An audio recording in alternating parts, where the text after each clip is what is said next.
Hello guys, and welcome to another one of my Fortnite videos playing Newbiepants. A hero that I am playing through the game, an account where I am relying pretty much just on the guaranteed rewards in the game.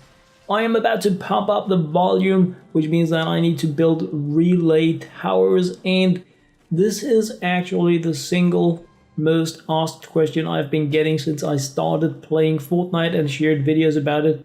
How do you complete this mission? And it is pretty simple. I just made this one relay tower, and these are the ones you need to make 6 of. The thing that a lot of people find with the pump up the volume mission is that it takes them a huge amount of time to complete, because when you get this mission in Plankerton, you're going to have missions where you don't have that many relay towers, which means that you may need to complete 6 or even more missions in order to complete this one main objective, which means that it feels like a massive time sink, a huge grind in the game. As I'm doing this, I am unlocking skill points, using them so that I can now evolve my soldier to 3 stars, which is a massive milestone in the game. Playing Love Ranger Jonesy. This is a survivalist subclass of the soldier, and it is an amazing subclass for you to have in the progression because it gives you some really crazy options, both in terms of survivability but also in terms of using your weapons efficiently. So the flak vest, for instance, that reduce your damage taken is really important.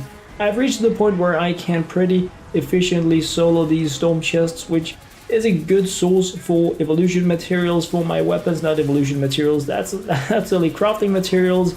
And of course, just to get weapons and other things that I can't craft myself. I don't have that many schematics to work with, which really means that I really need to get everything that I can in order to move forward in the game. I am slightly underpowered for the missions that I'm playing, and I'm doing everything solo style. So whenever I see one of these storm chests in the missions, I am completing them just to make sure that I get like all the goodies out of it, especially if I can recycle some of the things that I get so that I can make the weapons that I really want of my own. I do have the Dragon's Roar weapon, probably the best assault weapon in the game in my opinion, because it has penetrating shots, but of course it deals fire element damage, which means that if you're up against water element husks, you're in a bit of a problem. But besides that, it is absolutely my favorite weapon in the entire game.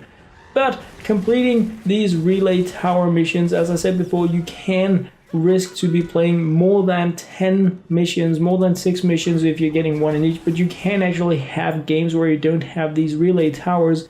And if you can in any way team up with others that have access to higher level missions, that can be a really good way for you to complete this mission faster, because we have 2 of these relay towers in pretty much all of the end game maps.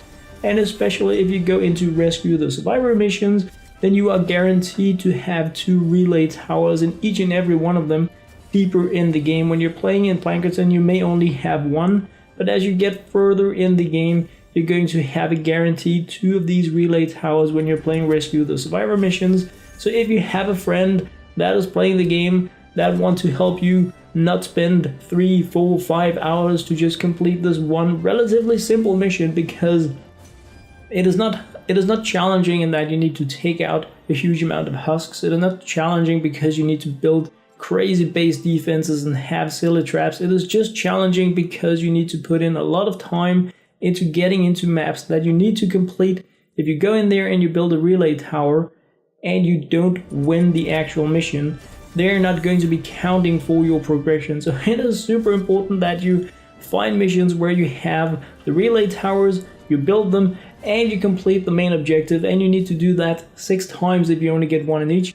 With the average game taking more than 20 minutes, that's 2 hours straight if you get 1 in each and you don't spend a lot of additional time completing this mission. So it is definitely one of those, if you have a friend in a higher level that can help you out, just doing a few Rescue the Survivor missions can guarantee that you can complete this within an hour instead of using 2 hours or even more. So it's one of those super social kind of missions. Unless you really just enjoy playing and you're in no rush in terms of progression, or you like farming, stuff like that, then of course it is one of those really nice missions to have, because you can complete it in any map that you choose. Like you're not guaranteed to have these relay towers in every map, but I often find them when I'm building radar missions. For instance, here you can see I'm in a Rescue the Survivor mission, and here I have one of these relay towers, because what they actually do is that you build a relay tower and you activate it, and what that does is that it spawns a survivor at the bottom of the relay tower